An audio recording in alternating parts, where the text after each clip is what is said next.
OB/GYN residency at Pennsy. I have a lot of memories from my residency at Pennsy, and I'll share with you one of my fondest. I believe it was about February 2000, just after we took our resident education exam, the pre-augs. I decided to play a practical joke on my colleagues. Let's just say I somehow managed to obtain the last four numbers or digits of all the current OB/GYN's residents' social security numbers. I then proceeded to make up a list of test scores for results identified by social security number.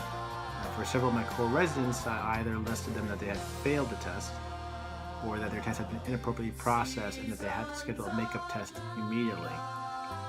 Anyway, I posted it up on L&D after board sign out.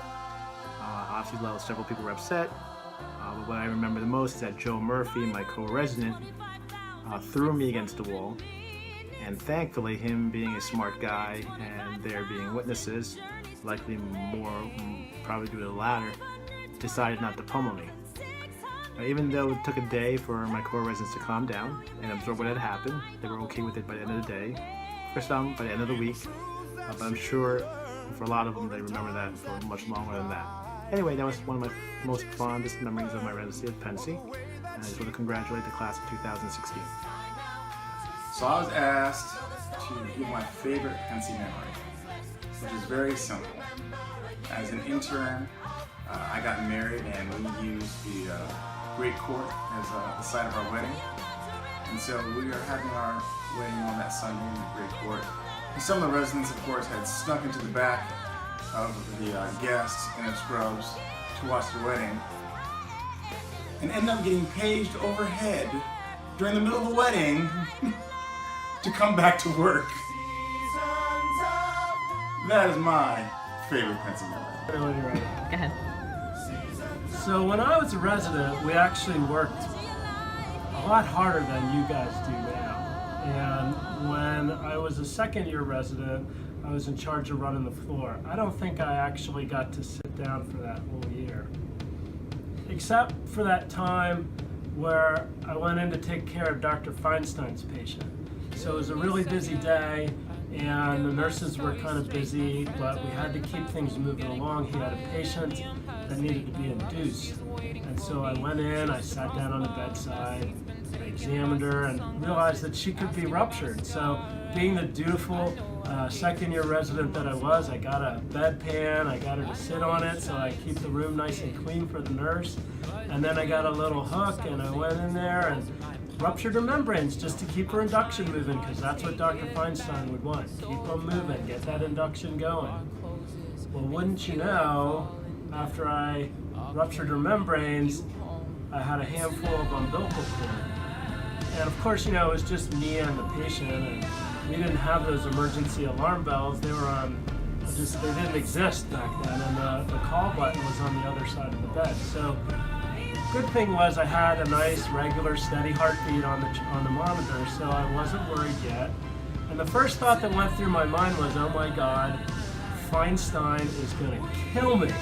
And I couldn't have that because, you know, I had other work to do. So I just sat there, gradually pushing the cord with my fingers back up inside and just kind of keeping calm. Of course, then the nurse comes in, looks at me, wondering why is that guy sitting there with his hand where it is and not moving, and she says, "You did not." And I said, "I did not." I just stayed calm, and I pushed that cord back up inside, the whole time worrying about Dr. Feinstein and what he was going to do to me. Of course, I did reduce the cord, and the patient went on to have a vaginal delivery later on that day.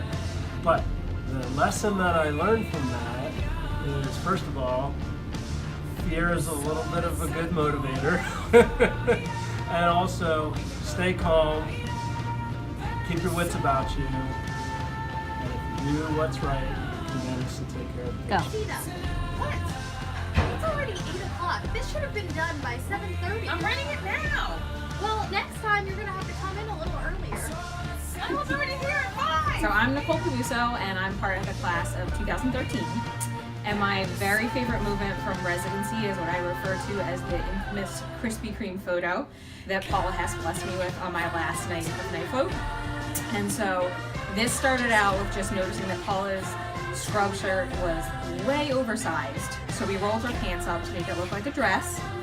We gave her a little EFM belt for a little on her waist. And then, me being Nicole, why would I not have a pair of stiletto heels in my bag? So we threw those on her.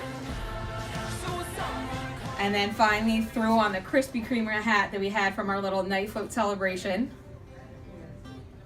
And this was the final product. I'm Pam Levin. I graduated in 2010, and I would like to entitle my talk, "The Night a One-Legged Prostitute Came to the Patio." But that is actually where the story ends, because there's really not that much to tell you except for the fact that she did come, and for about 3 weeks, it was all we could talk about.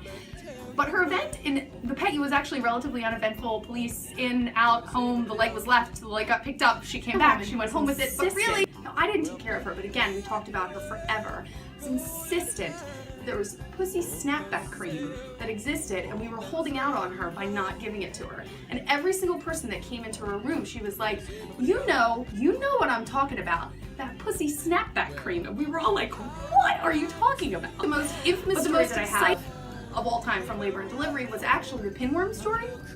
So a woman came in, labor, the boyfriend, the grandmom, the mom, and partway through delivery, the boyfriend comes out to the desk with his cell phone and says to the desk clerk, this thing came out of my girl's butt.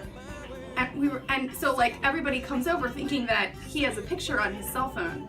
But in fact, it was not a picture. He literally scooped a pinworm off of her butt onto his cell phone, brought it out of the room, up to the nurse's station, and all of us are like, oh my God, there's actually a worm on your phone, like a physical worm on your phone. David Upberg, class of 1999. And Leslie Rembrandt, class of 2000. Congratulations to all the seniors, fourth years. We're so excited for you. Hope that this is the beginning of a wonderful journey. You're joining an incredible legacy of physicians and people. Some of my fondest memories from Pennsylvania Hospital are the fact that I met my wife there. We met there. We had our 4 children there. Our mentors and some of our closest friendships were formed there. And it's just an amazing place. And we wish everyone good luck and a wonderful Journey into the beyond.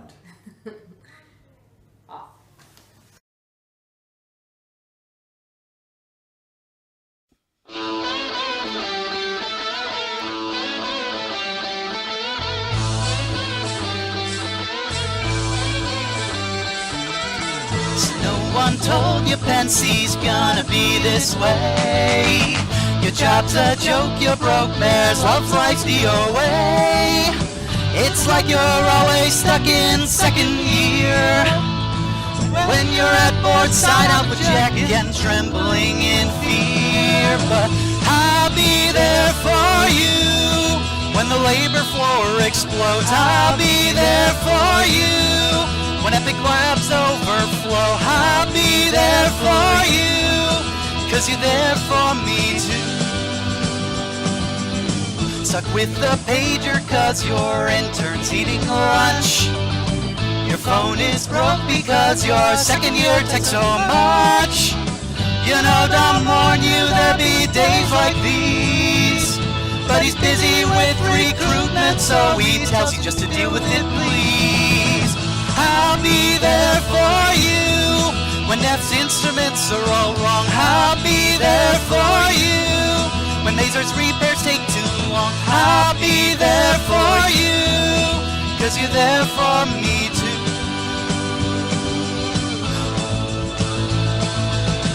No one could ever emoji like Edwards does emoji.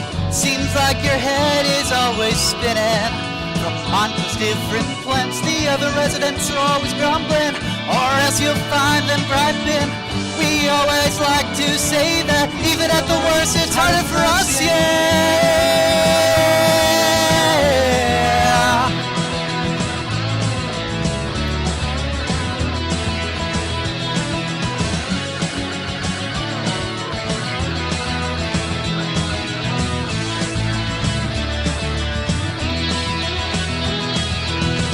It's like you're always stuck in residency. When when it hasn't been your day, your week, your month, or even for years.